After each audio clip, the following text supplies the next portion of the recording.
കുട്ടികൾക്കും മുതിർന്നവർക്കും ഒരുപോലെ പ്രയോജനപ്രദമാണ് ഈ ഒരു ചെടി. പനിക്ക് മാത്രമല്ല, ശരീരവേദന, സന്ധിവേദന, കാലുവേദന, കാൽമുട്ടുവേദന, അങ്ങനെ ശരീരത്തിലുണ്ടാകുന്ന ഒരുപാട് വേദനയ്ക്ക് നല്ലൊരു പരിഹാരം കൂടിയാണ് ഈ ഒരു പനിക്കൂർക്ക. ഇതിൻ്റെ ഇലയും തണ്ടുകളും നമ്മൾ ഔഷധത്തിനായി ഉപയോഗിക്കാറുണ്ട്. കുട്ടികൾക്ക് പല രോഗങ്ങൾക്കും പെട്ടെന്ന് പരിഹാരം കാണാൻ സഹായിക്കുന്ന ഒന്നാണ് പനിക്കൂർക്ക. പനിയും ജലദോഷവും കഫക്കെട്ടുമെല്ലാം ഞൊടിയിടക്കുള്ളിൽ മാറുന്നതിന് ഈ ഒരു ചെടി സഹായിക്കുന്നു.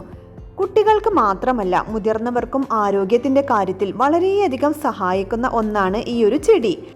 പല രോഗങ്ങൾക്കും പരിഹാരം കാണുന്നതിന് ഈ ഒരു പനിക്കൂർക്ക സഹായിക്കുന്നു. ഇതിൻ്റെ ഇലയിട്ട് തിളപ്പിച്ചും ഇല ചൂടാക്കി അതിൻ്റെ നീരെടുത്തും ഉപയോഗിക്കാവുന്നതാണ്. ഇലയിട്ട് തിളപ്പിച്ച വെള്ളം കുടിച്ചാൽ അത് പല രോഗങ്ങൾക്കും പരിഹാരം കാണുന്നതിന് സഹായിക്കുന്നു. ആയുസ് വർദ്ധിപ്പിക്കുന്ന ഒരു സസ്യമാണ്